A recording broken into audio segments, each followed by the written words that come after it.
Welcome to another stocked and loaded episode of the Sports Card Nation podcast, the show that brings you all the important hobby news, discussions, debates, opinions, info, and interviews with key hobby and sports dignitaries. Also, if you're good, you know we are going to give away something.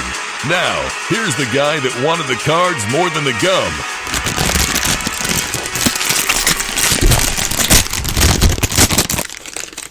John Newman. What is up? Welcome to episode 155.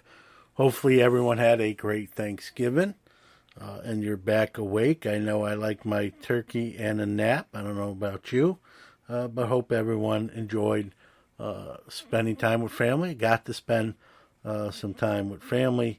As you know me, you know that's very important. Celebrated a birthday on Wednesday, turned 49 years old. I don't know where the time goes, but 49. But, you know, the older you get, those birthdays, they're significant because it means you're still going and you're alive, and that's important. But, you know, it is what it is. But happy to be still around. And on my birthday, I got my booster shot for the COVID vaccine. So doing my part to try to keep myself and my family healthy. My wife, I don't know if I've ever said this on the show, she's afflicted with lupus. That's an autoimmune disease. So very important to try to keep her as healthy as can be.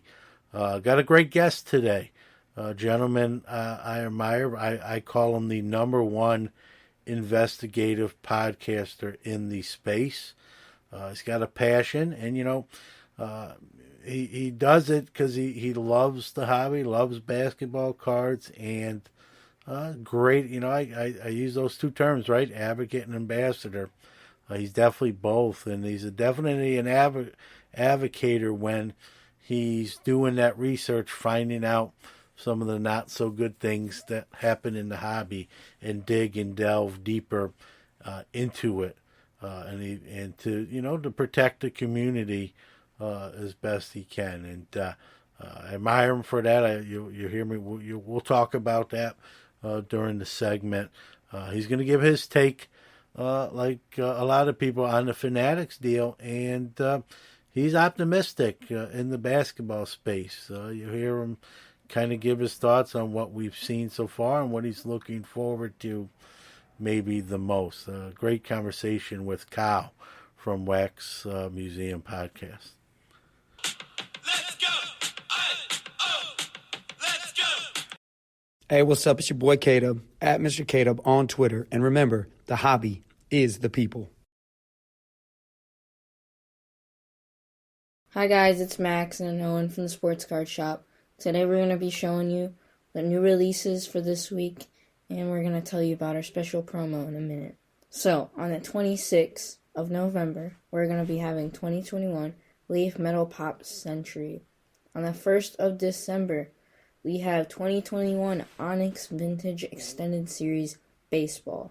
And also on the 1st, we have 2021 Panini Contenders Optic Basketball. On the 1st again, we have 2021 Panini XR Football. On the 3rd of December, we have Panini Mosaic Basketball Hobby. And on the 8th, we have Game of Thrones Iron Anniversary Series 2. Another release on the 8th is the 2020-21 Marvel Annual Trading Cards.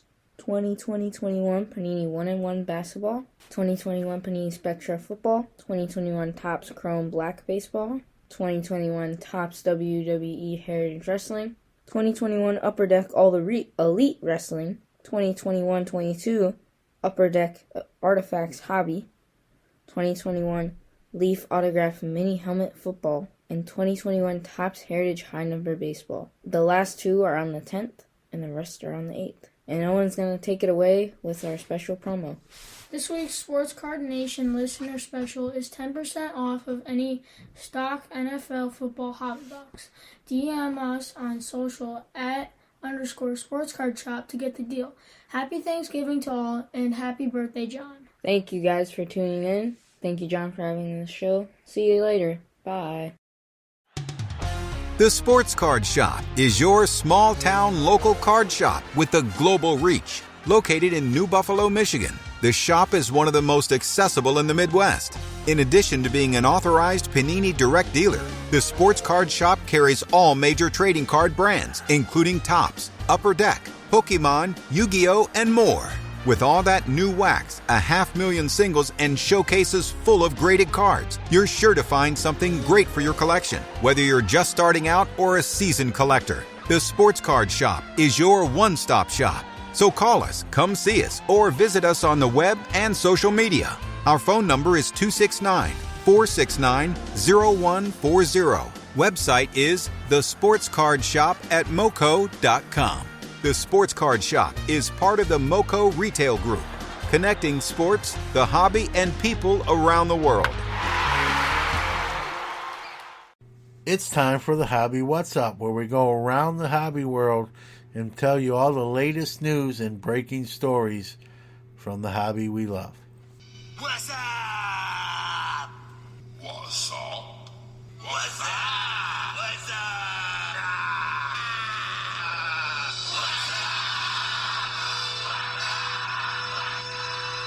All right, for hobby news cycles go, this is a sort of a quieter week, if you will. The celebrations of the decade event put on by Topps took place in Las Vegas, and if you were one of the few fortunate ones to get to go, you came out of there with the mother load, most likely. Attended in Vegas by Wade Boggs, Jordan Alvarez, and Frank Thomas. You were allowed to go. You and a guest got a hotel room if you pulled one of those tickets out of a Topps product. Attendees got a factory set numbered to 100.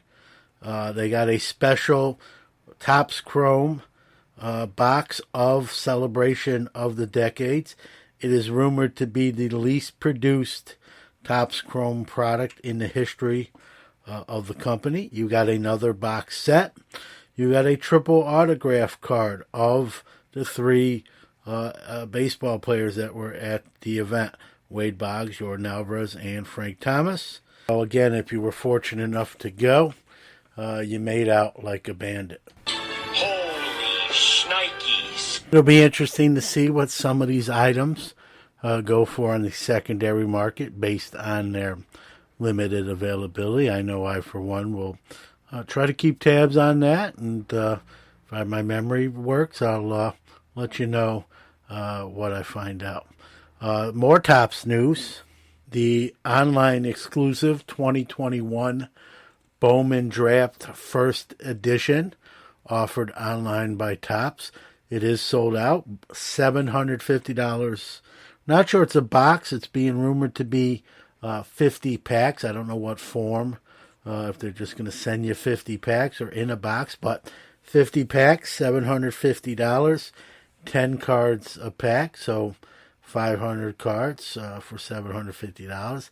I don't, looking through my emails, I didn't get sort of a heads up that these were available. Truth be told, I probably wouldn't have been in on that one. That is, it's a decent product. It's the first cards of some of the draft picks, but Topps is definitely slowly but surely starting to raise some of these initial offering prices. I don't know if that's a result of them knowing that the sands through the hourglass are going away, or if it's they just know people are going to pay it, and a little bit of greed there. I don't know. Only they can answer that. But some of those online exclusive offerings prices have increased. Two more Michael Jordan Fleer PSA 10 rookies are in circulation. They were graded by PSA this month, 210s, and so we'll see what that does to the market. I don't think that's going to change a whole heck of a lot. PSA also rumored to trying to be caught up with their backlog by the front part of 2022, and they supposedly will lower Their submission rates, no exact figure. I've heard anywhere from $50 to $100. So we'll see how that goes. But if you have an order, like myself, in for a while, hopefully it'll be popping soon for us. Iron Sports Cards is your #1 source for all your PSA and other grading submissions. Their elite status improves turnaround times. Heck, they even provide the card savers. Their chat rooms provide updates on all your submissions. They also offer wax options and single cards to cover all the bases. Check them out on Facebook at Iron Sports Cards Group or on the web at ironsportscards.com. Or even give them a call at 1-877-IRON-PSA. Rob's got you covered. Answer my question! The question! I'll answer the question. You want answers? This question today comes from way of Instagram, 5 Card Guys, and the question says, John, I love when you ask your guests their hobby pet peeves, just to hear all the different answers from your different guests when you ask it, but I've never heard you really give your own, with specifically care to share. All right, so, well, I guess I've kind of done my pet peeves on, if you listen to Hobby Quick Hits, I usually will tackle some topics in a couple, probably by listening to those, you might be able to tell, but I'll answer this, and I'll be honest. Now, I don't want to sound like Pleasantville here, even though I'm going to mention one or two here. They don't bother me to the point where I'm losing sleep over it or I'm that upset about it. I'm enjoying the hobby, having fun. It's but I guess if I had to pick one thing I've noticed, I know I'm going to probably get a few people mad with this one, but I'm going to be honest about it. I've noticed this in the last year. A lot of content creators, not a lot, but a certain amount of content creators, and not just content creators, but hobbyists, social media people. Seems to be a lot of, I gotta watch how I choose my words here, a lot of smooching, a lot of butt kissing of certain big time hobby accounts, right? Whether it's to get hobby clout, I don't know.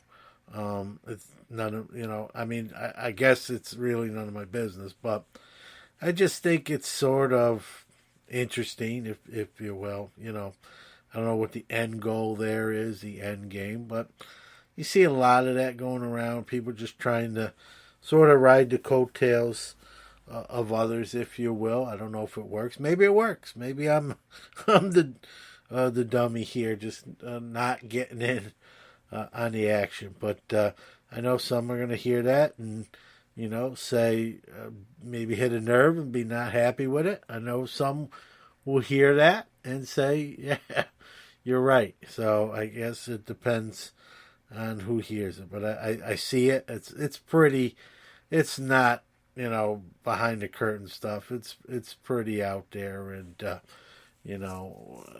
I don't know why it's really done. My guess would be, what people would call hobby clout. I don't know what that gets you at the end of the day, but whatever floats your boat, as they say. So that's one, and the other one is in my opinion, we're starting to see a divide from the high end part of the hobby to the non-high end part of the hobby. I don't want to say low end part of the hobby, because I like to think there is no low end. We're all in this hobby together. But when I say high end, I'm talking about those really expensive cards, those expensive auctions, big sales, all part of the hobby. I don't have anything against that, but we're kind of seeing a divide between that space and the hobby that doesn't play in those waters. And it's almost becoming like two separate hobbies, where I don't think it needs to be. We can all be one big hobby regardless of what cards you have or what cards sell for, what you paid for them, or what you sold them for. But yet I think some of those people that play in the high-end space just sort of look down their nose at folks in the hobby that aren't on that level, if you will. And that That's not good. Anytime there's sort of a separation or someone feels like not part of the whole thing, that's where people get unhappy, leave, don't stick around, and that's sort of a fear. I don't want to see people leave the hobby. Again, that we're adults or grown-ups. If you want to leave the hobby, that's your decision.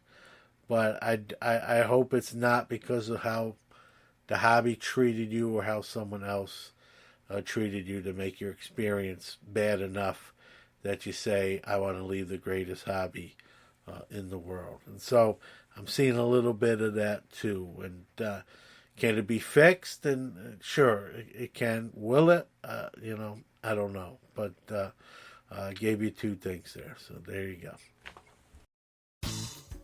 Hey everybody, have you heard about Collectible? It's the one-stop shop where any collector can buy and trade affordable shares in some of the most rare and valuable sports cards and memorabilia in the world, starting from just $5. From 1952 Mickey Mantle PSA 10s and Wilt Chamberlain's iconic rookie uniform to one-of-one Patrick Mahomes RPAs, rare LeBron James logo mats, and everything in between, Collectible is creating never-before-seen access and opportunities for investing in the hobby.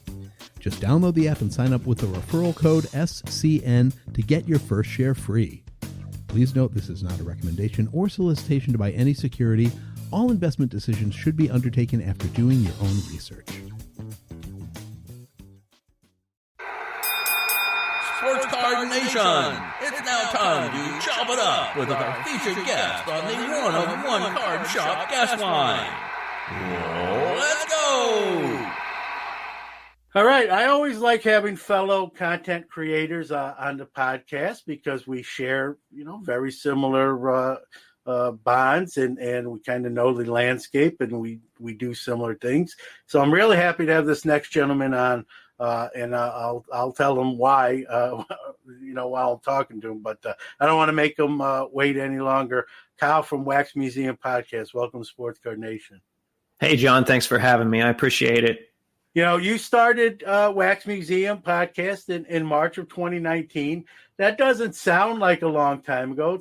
It's going to be almost 3 years here coming up to over 2.5 years, which in regular terms isn't a long time, but in podcasting in the hobby terms, we're sort of grizzled veterans, yourself included. We're seeing a lot of new content, obviously, a lot of new shows when you include YouTube and audio. But if you've been doing this 2 to 3 years, you're kind of considered an OG. So I guess we're considered OGs. But my first question to you is, thoughts on a lot of the new folks in the space. I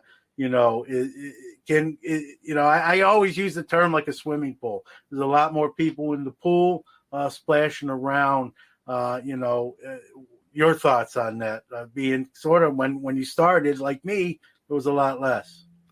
Yeah, well, first off, you mentioned the years, how it's been almost 3 years. I feel like this last maybe year and a half or 2 years in the hobby has really been like 5 or 6 years in the hobby, just so much stuff happening all at once. As far as content creation goes, I love the fact that there's new content creation coming out seemingly every week now. And I think we've seen enough of it to where some of it is even starting to go away. So we might see over time the people that are really passionate about it are going to stay in it. And that's a good thing. I think that's better for content. We need different types of content out there. We need, everyone has a different preference and a different flavor. And the more options, I think, the better. And it also just kind of forces people to make better content if they know that there's a lot of other shows people can listen to. I don't want to take it for granted that, people are listening to my show. I want to give them something good every week. No, and you make a great point that I definitely want to follow up on, about how the hobby news cycle is like rapidly changing. When I started this show in November of 2018, and initially it's turned into a guest-driven interview show, but it didn't start that way. And in November 2018, which really, when you look at a calendar, isn't that long ago. But like you said, in hobby years, it's eons ago. And one of the issues I had with the show when I first started it, that we're not seeing the news like we did now. So it was like, what do I talk about? I don't want to, like I'm not that interesting just to talk about my cards all the time. And so it was, I don't want to say a problem, but you really had to really, brainstorm to like, hey, what is going to be the topic on today's show? And now, as you pointed out, that's not an issue no more. Mm-mm. Now the issue is, how do I keep this, to whatever time frame I want to keep it to. It's why we do hobby quick hits, because Sports Card Nation is this with a guest, and it's a longer show, and then people are like, I love it, but how about one where you just tackle one topic, John, and give your kind of rant and opinion on it and keep it shorter. That's how that was born. So we went from, what do we talk about, to how many shows can I do, and not kind of go over that, like over production, if you will, and oversaturation. I guess I'd rather have the latter problem than the former problem. But it's just amazing where the hobby's been. I used to, one of the things I said, you could go and, not that I want anyone to, but if you're a hobbyist, years ago, you could go into a coma for a year, come out and not have to catch up on anything. You're good to go. You can't, if that happens today, you'd have a lot of catching up to do, and in a short amount of time to do it before all the rest of the news stories hit the fan, as they say. Yeah, I will cut in here, though, real quick. Yeah. I think there is also a danger in that, and I've talked about it a little on my show, is that people get to where we're talking, and people, myself included sometimes, where we address stuff too quick and we don't give it time to actually play out and to marinate. So then we're not creating content that really sometimes lasts. I want to create something. That's kind of the idea behind Wax Museum. I want this to be a time capsule for the future. And if we're reacting in the moment, then we're missing out, I think. Yeah, it's a great point. I'm sure I'm guilty of that. Maybe not intentionally, but it does happen. But there's, the old adage is, right, two sides of the story, then the old three sides of the story, yours, mine, and the truth, or whatever one you want to subscribe to. Speaking of that and truths, one thing I love absolutely about what you do in your show, and really you, more than it's you doing it, is the investigative side of you. You're finding out these things with what companies are doing, what people are doing that may be unscrupulous, from altering patches, doctoring cards, methods and techniques. And I admire that. And I mean, you really get to the bottom of it. It's, we're seeing a lot too. I think you agree too, Kyle. We're seeing a lot in content where it's someone just sort of retweeting someone else's story or tweet or post. And I if I do that, I always try to give credit to the original author of it or creator of it. But we're seeing a lot of people don't even do that. They just sort of, if you want to say steal it, borrow it, and just kind of put it out there as their own. You're doing a lot of, ground level stuff and digging and finding stuff. With honestly, it's not I don't want to speak for you. You can tell me I'm wrong. I don't think you will, but it's not for your own glory. You care about the hobby, and you're trying to save somebody from getting rooked or taken advantage of.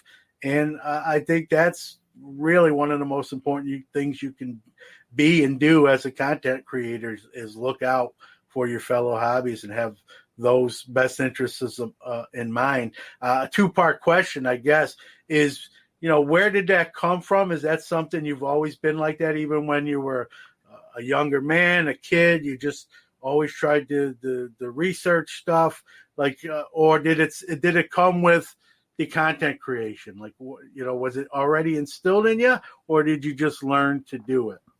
I think there were pieces of it just naturally there, just kind of my temperament. I'm a problem solver, and that's not, that temperament's not any better than other types of temperaments. We all kind of work together for things to function, but I'm kind of a problem solver, whether it's, in the hobby or at my job or whatever. And I saw people on the message boards do it. I'm certainly not the first person. I certainly won't be the last one. And I wanted to jump in because I thought it was enjoyable. So it's not all, it's not 100% to help people out. There is an entertainment aspect of it for myself. But in the process, I do feel like it's doing some good. And I have had some people say, hey, you've really saved me a lot of grief, or you saved me a lot of heartache. But at the same time, there have been people that, I won't say I caused the heartache, but maybe I revealed someone else's work that did cause the heartache. And I have to be considerate of that as well. And I'm not here to ruin anyone's day. I'm hoping that the net result of everything is a good result.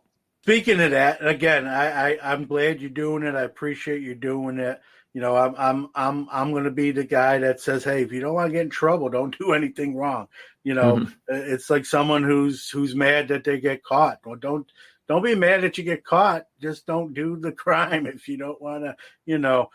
Have you had? I don't know how specific you can or you cannot get. Have you had any? How do I want to word it? Animosity, threats, because of maybe something you reported? And probably, hit a nerve. Truth hurts sometimes, as the saying goes. Have you got any kickback or negative results of that work?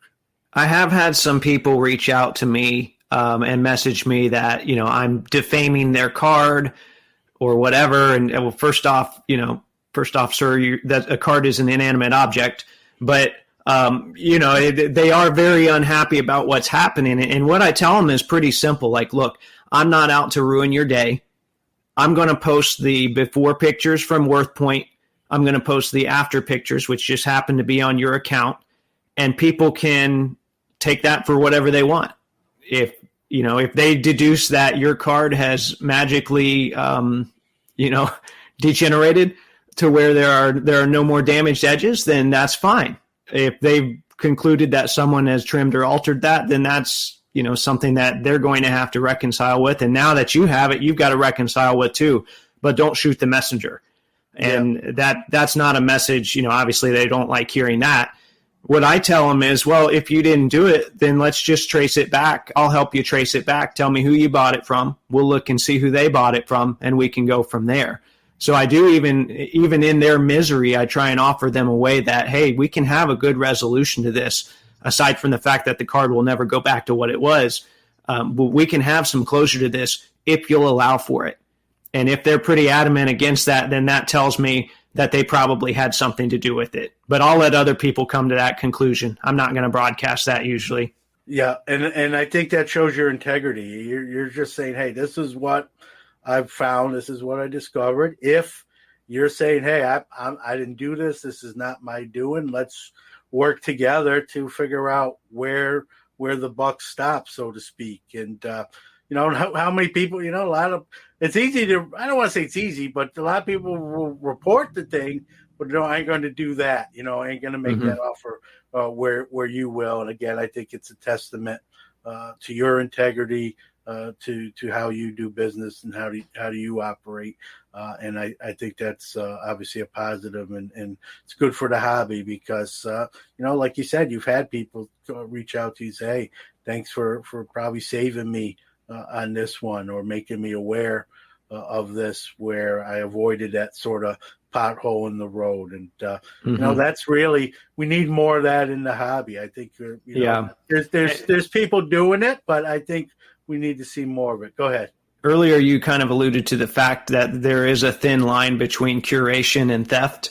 And so that is a case, though, where I can kind of use those people to the hobby's advantage. I won't say my advantage. It doesn't do much for me. But where I can just say, here are some breadcrumbs. This is my work. I haven't come to any conclusions. Maybe it's not a breadcrumb. Maybe it's an entire loaf. Here, it's in your hands now. Do with it what you want. And sometimes those people, if they're anonymous, then so be it, which I think there are benefits and downsides to that, but then they can do whatever they choose to do with that information. And sometimes they're very vigilant in pursuing those people, and sometimes they're not. And that's up to them. Yeah, well, listen, I'm a fan of what you're doing. You're an advocate for the hobby. sure, certain unscrupulous people aren't going to be a fan of that because of what they're doing. Of course, bad guys don't like good guys most of the time. So that comes with the territory. But I knowing you were going to be on, it was something I wanted to tell you. I told you off the air. I'm telling you on the air just the same. It's not lip service. I think it's an admirable trait, and I think it's very important as well for people in the hobby, myself included. I'm going to step aside for a real quick break, but we'll be back with Kyle. Greg Morris Cards wants to buy your cards. A long trusted name in the sports card business, Greg has been buying sports card collections for over a decade now. Any sport, baseball, basketball, football, or hockey, in any era, vintage or modern, will do. Just no junk wax era sets, please. To learn more and to sell Greg Morris your cards, go to www.gregmorriscards.com. Fill out the consignment sale request form, and someone will get back to you on how to get cash for your cards. Also, if you're a dealer looking to sell your collection, Greg Morris wants to talk. Plenty of dealers use Greg Morris' massive eBay platform as a way to consign their cards. Take advantage of Greg's experience in the hobby to get more bang for your buck. Sports Card Nation is back with Kyle from Wax Museum Podcast. Yeah, and some of those chases, it's not always discovering, horrible things that have happened. Sometimes, like I'm off this week, so I spent most of the afternoon trying to photo match a Reggie Miller jersey that Panini used with an entire season's worth of games, which sounds like work to a lot of people, and it is. There's a lot involved with that, but that was kind of relaxing for me. It was a really fun way to spend the day. But at the end of the day, though, I don't have any answers. So I spent an entire day trying to match a jersey, and there are a lot of failed attempts at discoveries out there as well. So that I kind of put it on a file on the computer. Maybe some more information will emerge someday. Who knows? Well, while I'm not a hunter, Kyle, I'm in hunter country here in central New York. So I'll use an analogy from them, right? Some people, hunters go up in their tree stand and hang out all day, hoping to get, a deer or whatever season it's in, and maybe they don't, but they still, it's still a good day. They enjoy it, and I'll use that analogy with what you just said, to kind of trying to narrow that down. It's, and eventually you'll figure it out. It might not be today, it might not be tomorrow, it might be the next day, but it's that process that you appreciate and you enjoy. Like you said, that's your enjoyment. We all have different things we enjoy. That leads me right into my next question. It's a question I asked a lot. I've done probably 2 or 3 shows on it, especially on the hobby quick hit side, is the balance of our personal lives with the content hobby life. Just I'm preaching to the choir here. While this show might be an hour and 20 minutes long, there's probably going to be 3-4 hours worth of work to get that hour and 20-minute production out there on a Friday. Same with you, whatever, your show, however long it takes, plus all that, you just talked about some of the research you've done. How do you balance, that and like a personal life? Do you have any sort of rules you follow? How do you do it? Well, I've kind of got, first off, it involves a lot of planning. So in my mind, I might have one day of the week where I try not to focus too much on the podcast, although I still do some social media stuff. But yeah. I'll release an episode on Thursday.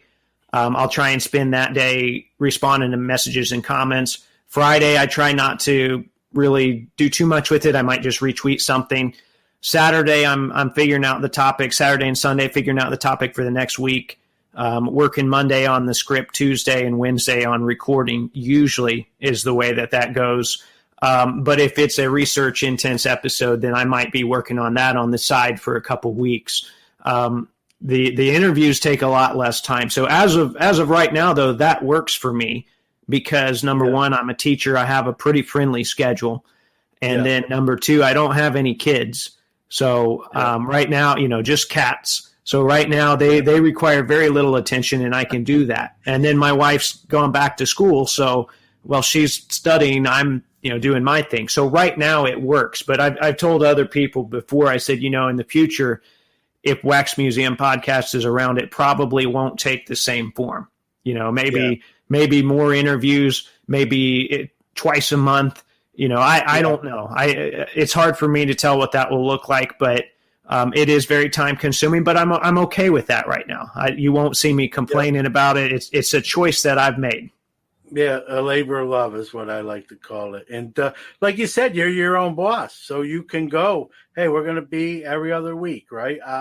There was a time where that was on the table for this show. Didn't eventually happen, but I've been honest about that. The thought was there, but and you can do that. I can do that in the future. You can do that in the future. I could say, hey, Sports Card Nation Hobby Quickets, they each come out a week. I could say, hey, one will come out 1 week, the other will come out the next. You have that. That's the luxury of sort of being your own boss with the content creation.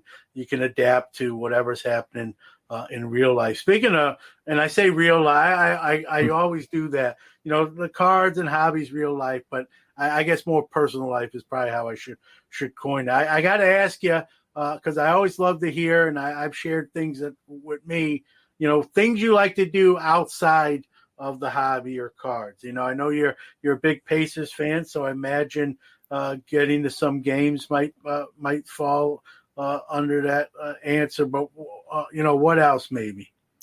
Yeah, a lot of it is still linked to cards right now. If I'm not looking at cards or sorting cards or working on kind of the podcast is a project, well, then I'm probably watching games. I don't watch a lot of movies. I watch mainly games, and or I visit my parents. And what do Dad and I talk about? The Pacers, right? That's, we've had League Pass since we moved to Florida. We had 1 year without it. So we've had League Pass since 2004. And that's kind of our way to connect. So even when I've moved away at certain times, moved to different states, that's been our way to connect. So other than that, I like to read. I like to study history, but a lot of hobby and basketball related stuff. I'm going to take a real super fast break, but we'll be right back with more with Kyle. We are back. Let's get to a little basketball stuff that's right up more your alley, frankly, than mine. But I've been in the hobby a long time. I just had Jake Roy on a few weeks back. His handle's 90s basketball guy. That's the era, maybe even a little back further. I'm a little bit older. I was a sort of the Magic Bird era, the battles they had, even coming from college and then into the NBA. I sort of still am fond of that era of basketball, the 90s. I don't, and I've said it on the show, it's not a secret. I'm not as much of a fan of today's game when I'm sort of grew up in that era where, there was more, I feel more defense being played. I'm old school to probably a fault. I liked guys were really competitive, almost mean to a point. They didn't sort of associate as much as we see players now. They have the same agents. They work out in the off season. During the season, they're recruiting each other to their team. Come play with us. Let's build this thing. Let's win a championship. I sort of like the old school. I'm trying to beat you. I want the ring and prevent you from getting it. I'll work out with my own guys. You work out with your own guys. See you on the court type of stuff. That era, Now, to me, I see a lot of 3-point comp. It's like a slam dunk contest during the game, 3-point contest, maybe a little defense the last 5 minutes of the fourth quarter. I'm sure I'm embellishing and exaggerating to some extent, but I'm more in love with the 90s brand of basketball. And frankly, I'm probably more in love with the 90s brand of basketball cards. Some of the inserts we saw during that era, some of the brands that we had. I know you're younger than me, but I know you're familiar with a lot of what I just said too. Kind of your take on piggybacking off of kind of what I just threw out there as well. Yeah, well, comparing eras in general is just very difficult because the context is different. There were rule changes. A lot of things contributed to the game that we saw. And, I could go on and on about how great the 2000s were. That's kind of my era, even though I watched the 90s. I started watching NBA around 95. But that was just the time where, I really got into the hobby and I loved watching the Pacers then. That's where I really, really got into it. But if you go back and watch those games, it's brutal. There were playoff games where the Pacers and Pistons were in the 60s and 70s at the end of the game. In the same vein, the 90s, if you go back and watch some of those 90s games, it was a very physical, sluggish, brutal game. And I think, not to speak for other people, but a lot of people that will talk about how they love the 90s, if you go back and watch the games, it's not always that entertaining. Maybe we have certain things that stick out to us. So every era is different. And I mean, even, I like watching 70s games because I want to learn more about that era. Well, if you're watching the NBA in the 70s, there's no three-point line. There was in the ABA, but there's not a lot of that footage out there. But there was no three-point line, so the floor wasn't as spaced out. So there's just different things that have happened in the game that have really changed it. I will say that the defensive rule changes that they've made this year, where they're not calling the whatever you want to call them, continuation, swing through, James Harden, whatever you want to call that foul, they're not calling that. And that has made the pace of play, and it's made the game in general a lot more enjoyable. So I think the pendulum might be swinging back in the right way. We see this with a lot of sports. You see this with baseball too. There are certain eras that are scoring eras, certain eras that are pitching eras. Everyone's going to have their preference, but I do like the direction things are headed in now. Yeah, great point with the new rule change we'll call it the James Harden rule. Yeah, it's definitely. I'm a Brooklyn Nets fan. I'm from Brooklyn. I don't want to make it like I'm a diehard and watch every game, but being that's my hometown, that would be my basketball team. Definitely changed the way he's gone about or his style of play, and I know he's been very frustrated with it. It's kind of. He's going to have to adapt, but it's kind of and the good players will. Yeah, good players will adapt. And I will say this, people were very hard on James Harden at the start of the year, but they forget that several things happened. In the playoff, he played hurt in the playoffs. Yeah. And I was actually more impressed with him. He wasn't really effective in the playoffs, but he was a pretty good decoy for Kevin Durant. Yeah. And so I have a lot of respect for James Harden for doing that and playing hurt. So he wasn't able to condition in the offseason because the hamstring was still messed up. And, I mean, James Harden's never been in great shape to begin with, but I think that contributes a lot to it. Give him until the end of the year. Number one, he'll get in shape. Number two, he'll get used to those rule changes. He's too good of a scorer. I'm sure his average will go down a little bit, but he's too good of a scorer not to overcome that. Yeah, it's a great point. I hope you're right as a Nets guy. But it's funny how, and these rule changes, most of them are beneficial and are for the betterment of, the quality of the product that they're putting out there. And, so the game does change. It is hard to compare, the 90s to 2021. I don't necessarily think it's fair. I'm not saying I'm being fair. I'm just sort of being that old man on the porch a little bit. You get used to a certain brand and you kind of you want to stay in that space and that's not how life is, let alone sports. And so just like James Harden will have to adapt, so do I as a fan of the game. That hey, it's not the 90s anymore. It's 31. Right. That was 31 years ago, almost 32 now. There's a video on YouTube. It's probably about 10 years old now. I think it's about 4 minutes long, but it's Hubie Brown talking about why we can't compare eras or why it's difficult to compare eras. And if you look at Hubie, he's a guy that's seen almost every era in the NBA. And that's a guy that I really respect, and I love listening to Hubie Brown. Everyone should go find that video. I wish I had the title of it here. I don't. Go find that video. He does a way better job of explaining the differences in eras than I did. Well, listen, let's be Huey Brown's a great basketball guy. Probably forgot more basketball than most people know. So yeah, I would definitely check that video out. And if he says it, it's true. That guy has nothing to lie about. His resume is already done. So he has nothing to prove. So I actually will look and listen to. Maybe maybe it's what I need to finally come around and stop being a curmudgeon. Well, if you don't like it, you don't like it. No one says you have to like it. Well, let's get to the cards. Kind of your thoughts on the brands. Again, you can't compare because licenses change. The certain brands just don't exist no more. That's no one's fault.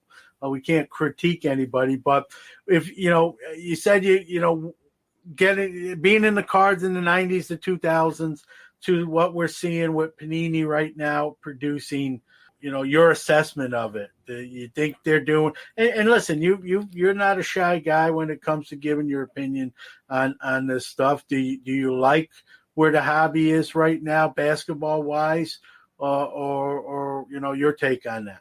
So that's tricky because I think the hobby and maybe Panini are in different spots. So I will say when Panini first got the basketball license, and I would say really the first 5 years, they did some awesome stuff. And because they were courting collectors, even though they had the only license, there was still a little bit of pressure on them to keep it up. And they were trying new things. I mean, they literally had a product called Innovation. And it was like all sorts of die cuts and game dated materials and stained glass cards. So it was like a lot of really cool stuff. Where they were forced, hey, that's the theme of the product. We're going to innovate. So Panini was courting collectors for a long time. We were already moving on a trajectory where they were getting lazy. Then COVID happened, and COVID was kind of their blanket excuse to be really lazy and to just the unworn materials, all that stuff really bothers me. I don't like where they're going. I don't like the mass production of stuff. I think they were acting like a lame duck license before we even knew that they were losing the license, which makes me wonder if they knew something we didn't. I have heard several people talk about how they were for sale. Generally when somebody's for sale, they want to do everything they can to build up the brand. But the hobby is at such a weird spot that things were booming. So it looks like, Panini was making money with very little, I say very little effort, but very little creative effort, in my opinion. They still had to put the same products out, but very little innovation, and they were making money hand over fist. So I didn't like where that was going. I'm not sure where Fanatics is going to take things, but at the same time, and even if Fanatics ends up being a failure, we need change. It's just time for a change. It's time to give somebody else a chance. And who knows, there's a lot of time between now and then. Who knows what licenses they're going to get and what they're going to do with cards. Time to hear from one of our great sponsors. Right after that, we'll be back with more with Kyle. Pastime Marketplace has a line of graded card cases that are waterproof, airtight, dust-tight, and hardened to protect and organize your valuable collection. Each of our cases come with pre-cut and pre-formed foam, so you don't have to cut and tear the foam when you get your case. The pre-cut foam inserts are sized to hold PSA, Beckett, SGC, and CGS slabs. Store it all safely and securely with a case from Pastime Marketplace. Check them out at www.pastimemarketplace.com. Thanks for sticking with us. We're back with more with Kyle. It's funny hearing you say, with Panini, with basketball, that's what Topps gets predominantly with the baseball license, that they got lazy. They rested on their laurels. They took their 70 years of tradition and thought it just bought them a free pass, if you will. Maybe it's why they lost that license as well. I'm a Brooklyn kid, so Topps is, headquartered in Brooklyn.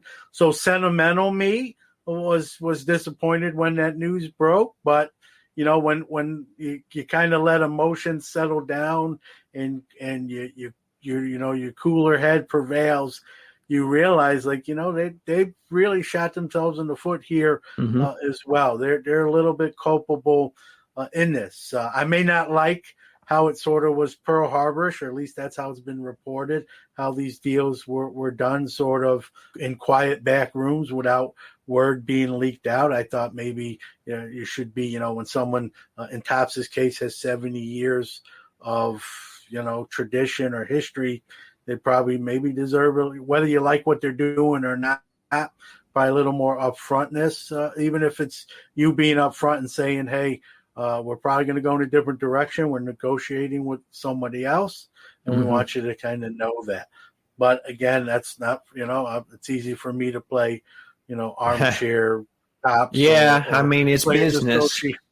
The way that the way they did it, where they, Topps was being purchased, and then they essentially cut all the value out from under it was pretty brilliant, whether you think it's ethical or not. But I do hope that as a card enthusiast, I hope Topps finds a way to stick around in baseball specifically, which that's going to be tricky.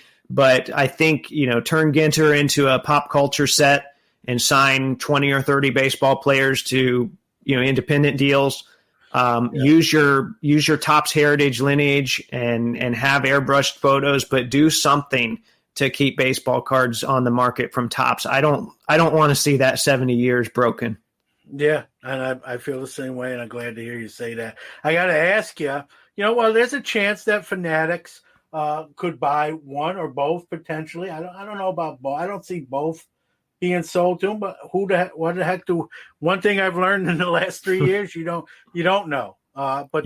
If I'm speculating, I don't think they buy both brands, but Topps might be on the table just because of that 70-year history. And if Fanatics does a little bit of homework, they might say, you know what, we really probably should try to keep them around in some capacity, whether that's them buying the brand, buying the IP, sublease, whatever sort of agreement. There's more than one way to do it if they really wanted to.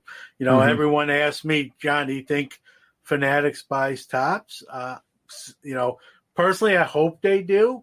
But that's just as well as I do, Kyle, for transaction to happen, right? Both parties have to be on the same page. You can't buy someone that isn't going to sell themselves to you.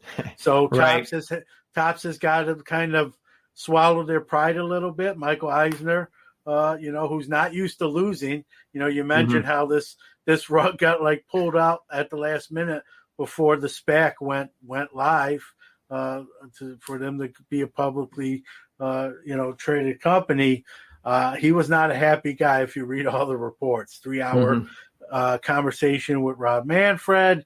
Some probably holes punched in his office wall, as I like to say. This is a guy that's usually on the winning end of those deals. That's where he made his name.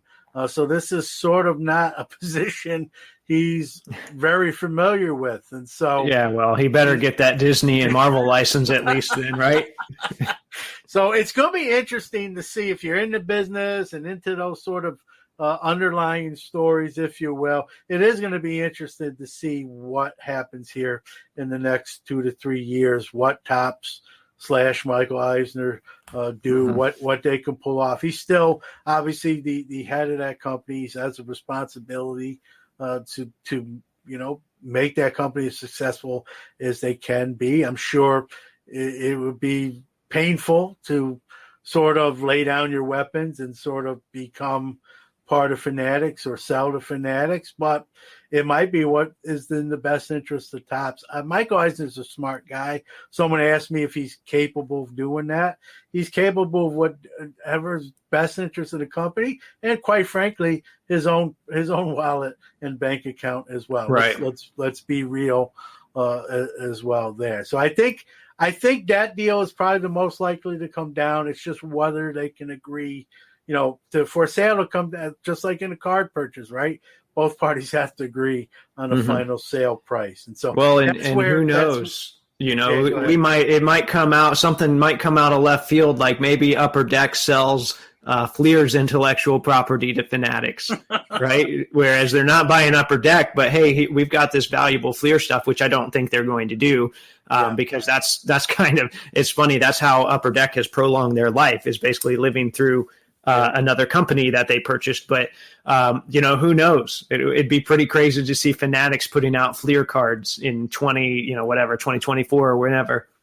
Yeah, I mean, with the way you listen, Kyle, you know this just as well as I do. The way the last 2 years of the hobby is, it's all speculation, and we can't be surprised by anything anymore.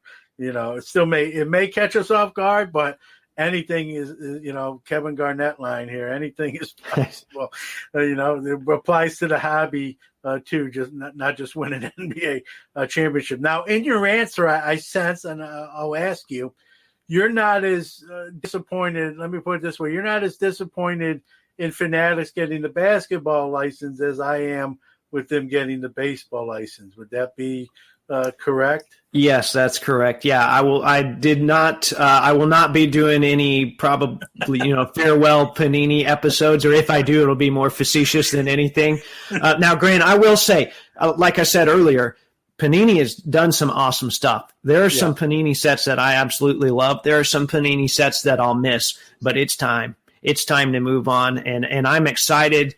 And maybe it is like a lot of the basketball investors out there where they're more excited about the potential than what actually happens. Maybe that's what's going on here. But the thought of, either an old company coming back or a new company coming in and putting their ideas into this whole ecosystem is exciting to me. You may have talked about this on your show, so pardon me for asking you to do it again. A lot of different people listen to my show, your show. We while we do know by looking at demographics reports, I do know that some of these companies do listen to content creation. You never know whether Josh Lube or Michael Rubin is listening to a certain episode or not. So let's assume they're listening to this. Let's be positive and say they're listening to every show, every content creation. It's not physically possible, but we can pretend. And what would you say to Fanatics, as a basketball card guy, advice if you had sort of a open dialogue, maybe in this form where they're just hearing you, during this interview, what do you want to see now that the licenses will be changing hands? What do you want to see Fanatics do that maybe Panini didn't do, or improve upon, or do a better job of? Yeah, I think, we want cards to be accessible to people, but at the same time, not overproduced. And that's a really delicate balance, especially when the demand is huge. The one thing that Panini hasn't done lately that kind of disappointed me is I feel like, and it was Mike Sumner on Wax Pack Hero that pointed this out, is that they should have made a low-end set and just mass-produced it just to the moon. That way, everyone says, well, the kids need something to rip, or I just want to scratch the itch. And make something, which maybe that's what Chronicles Draft is now, but make a pro product like that. That's just like a Panini Complete is what they used to do. Topps Total is what they did for a couple years. Make a low end set like that, and then then some of your higher end or some of your mid end sets can kind of keep that prestige, and you can have different levels, and everyone has an entry point of their own. Another thing is I want them to treat relic cards a little differently, where we don't need 8,000 napkins, but they could bring some value to some of the napkin cards out there, if they actually told us a little bit more about them. For instance, Panini made you mentioned the late 80s and early 90s. Well, Panini made an NBA Finals jumbo patch of Mark Aguirre. There were 10 of them. So somehow they got an NBA Finals jersey of Mark Aguirre. They made patches out of it, and we've never seen the rest of that jersey at least labeled. I think they used it in some of the other 2014 products, and we'll never know that for sure. Why would you waste a Bad Boys Finals jersey on products and not, mention that or make another set out of that? To me, that's just, that's irresponsible. It's an irresponsible use of a historical relic. And you're only devaluing your brand when you do that. Why, some people are throwing these napkin cards away, and it's like, well, who wouldn't want a Bad Boys NBA Finals relic? They probably have them and they don't know it. Same thing. Where did the rest of the Kyle Lowry Raptors NBA Finals cards go? And we could go through every year and do that. Why aren't you doing something else with these relics? It just doesn't make sense to me. So Fanatics, you get your own jerseys. You get jerseys from the teams. You have this information. Don't mess it up. I'm going to step aside for another quick break, but we'll be right back. What doesn't one of one card shop do?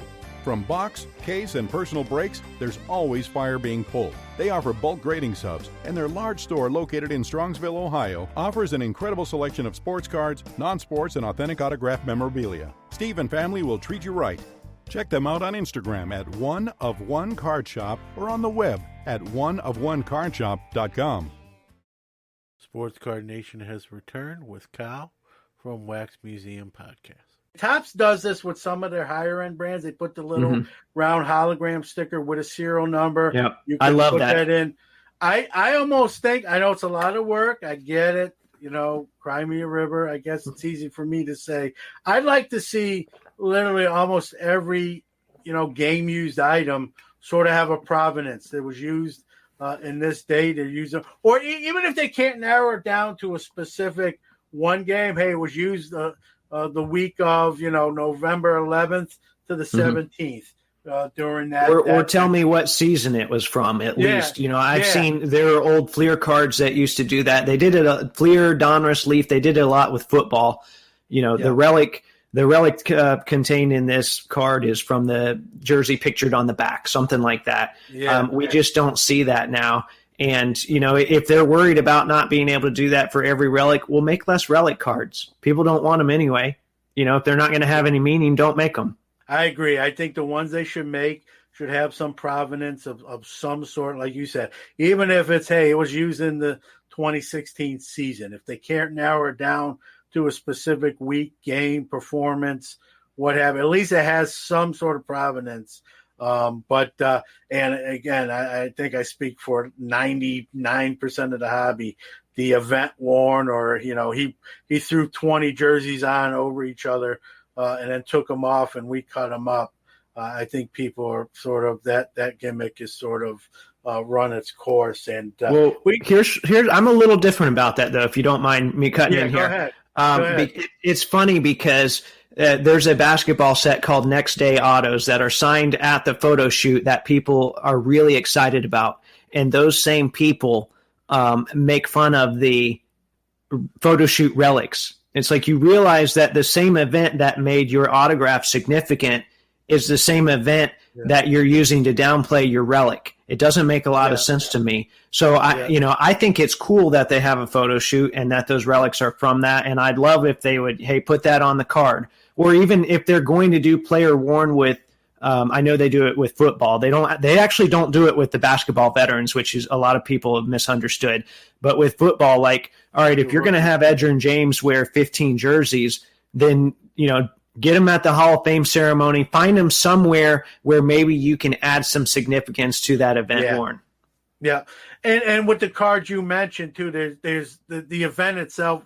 The event itself becomes sort of the provenance. That I get. That I'll give you a pass. But just having a guy wear 15 jerseys, pull them off, get him back to the airport, and then start slicing those things up.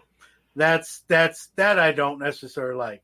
Now, if you're telling me that's the only way a young kid that's in the hobby can get something, then I don't want to see them necessarily go away.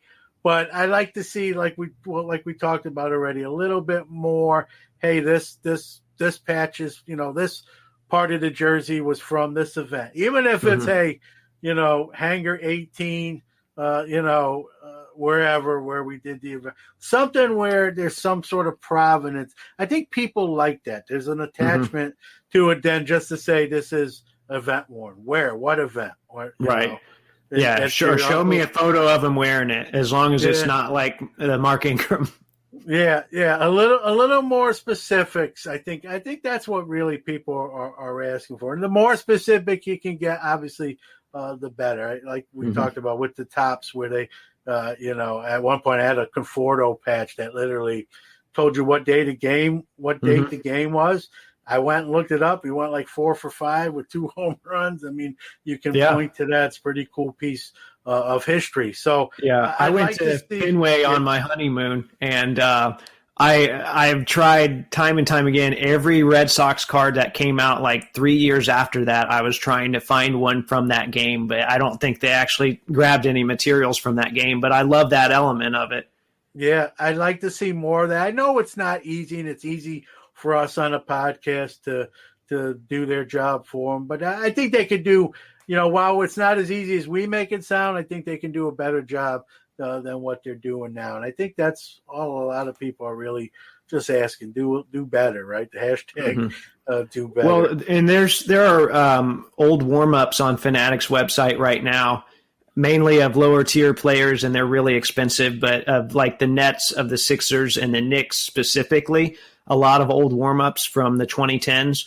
And some of them, they've got, hey, this was worn on Latin night, or this was worn on, whatever night. So they're able to do it if they want to. Yeah, and like you said, if that means we have less relics, I don't think that's, that might be a good thing, right? Some people be, less of is not good. Less can be good. I think, maybe it might force them to spend some time on inserts and make them appealing again, and not just kaboom, kaboom, kaboom. Yeah. One last question here, along the same lines, with Fanatics taking over the licensing here in a couple years, everything coming out, it's a 20-year deal.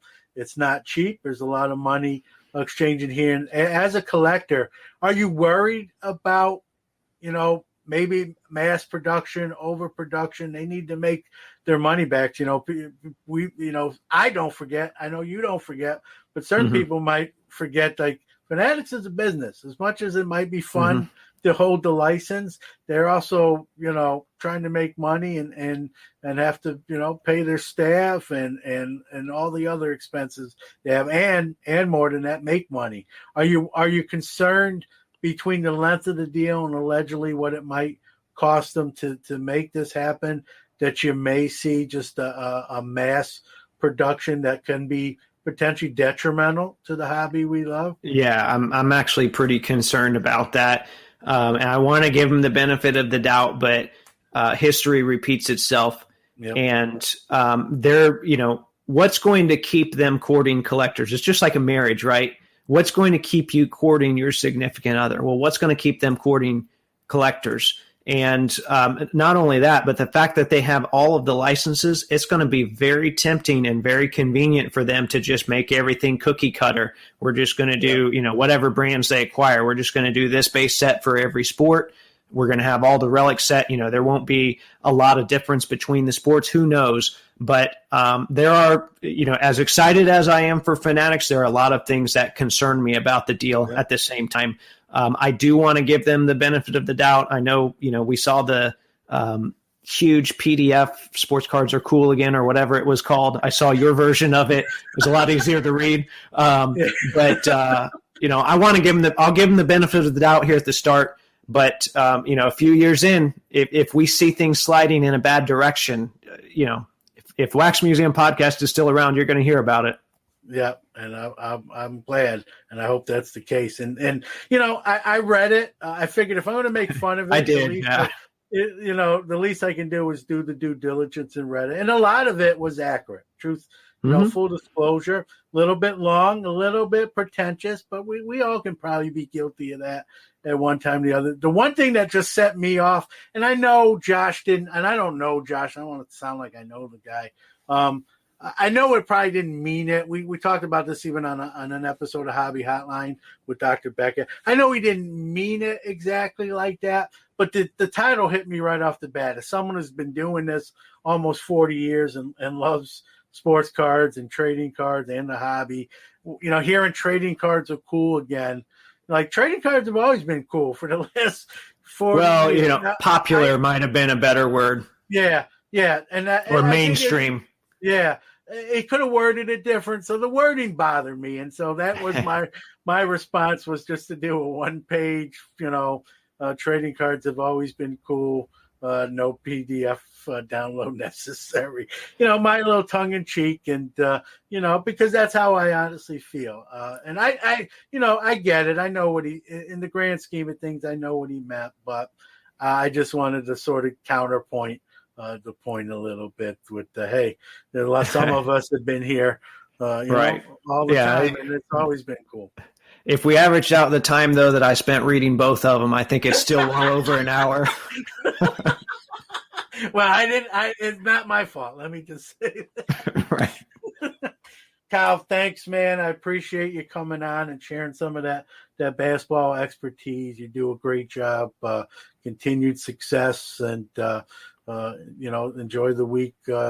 Thanksgiving week with family, and look forward to. Well, hey, listen, we're going to see what Fanatics does, and I'll be curious not only to see what they do and just to hear your sort of assessment on it. I always give the guest the final word. Give out all your socials, where people can find Wax Museum podcast and all that good stuff. Take your time. Yeah, John, maybe in 10 years we'll have to come back on and kind of see what direction things are headed in. As for the interim, the time in between, you can find me on social media. My Instagram is @Wax Museum Podcast. My Twitter is @Wax Museum PC. I'm on YouTube as well. You can just search Wax Museum Podcast. You'll find it. New episodes of the audio podcast come out every Thursday. Videos kind of come out whenever I feel like it. But I always appreciate anybody that listens to the show. At least give it a chance. If it's not your flavor, if it's not for you, I understand that. But thank you to those of you that have listened so far. And, I look forward to getting some new listeners here in the future as well. No, you do a great job. And again, I'm going to say this, if someone else, gets their feelings hurt, that's life, right? I think you're the number one guy when it comes to getting the down low and doing the due diligence and the legwork to find out some stuff that's important to hobbyists and the hobby. Like you said, not just to the hobbyists, but the hobby in general, what's going on out there. And don't stop doing that. I think it's yeoman's work, as they say, and very few people do it. And so the ones that are doing it, such as yourself, it's important. And I want to acknowledge that and say thank you. Thanks, John. I appreciate it.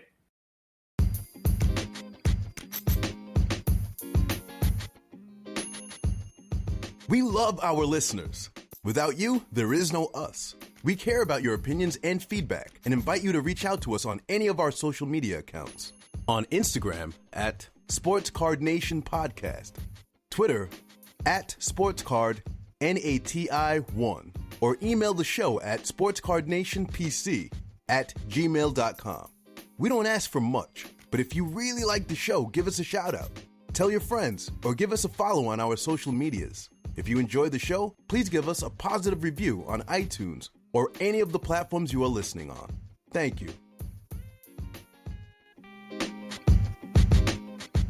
Well, folks, thank you for joining me on another episode of Sports Card Nation. Thank you for downloading, listening to the show, making it what it is. Want to thank my great guest, Kyle, from Wax Museum Podcast.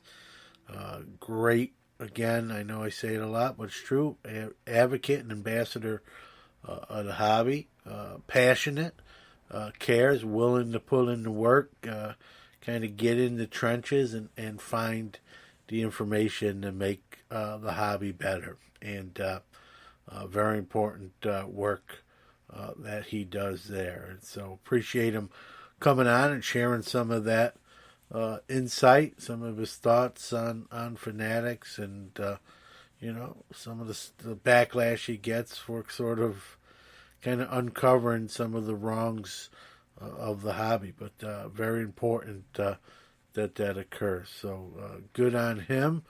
Next week on the show, from that 70s card show, John Keating. And the week after that, we'll have the guys from the Card Crusade app. So we're busy as we move into sort of the holiday season. I like to get some interviews ahead of time and kind of decompress a little bit and spend more time with my family. Very important to me, especially this time of year. So with that being said, we wish you a great holiday season, whichever one you celebrate, and we'll see you with another episode of Hobby Quick Hits on Monday and another Sports Card Nation on Friday. Next week, John Keating at 70s Card Show. Take care. We'll see you soon. Say goodnight, Kane.